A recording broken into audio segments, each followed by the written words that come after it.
eto na Kim Paulandia, bonggang-bongga, Kim Chiu at Paolo Abilino.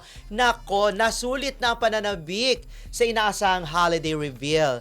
Kasi mula noong Pasko at bago magpasko ay wala nang paramdamang Kim Pao sa kanilang kaganapan. Dahil dito ay kanya-kanyang hulaan na lamang ang fans sa eksena ng dalawa na maaring nasa vacation raw. At totoo na po yan na nasa vacation. Pero ang tanong nga pinag-uusapan natin, saan ba? Saan ba? Kasi nga itong si Kim, biglang nagparamdam nung New Year, nung kahapon. Na nasaan siya? Nag-post ito ng naka-bikini sa isang isla at sinasabi nga na ang photographer niya ay nanggigigil sa ganda at talagang ginalingan.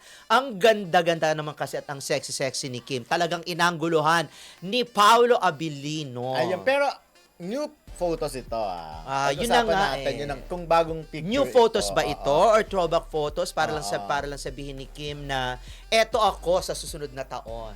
Great.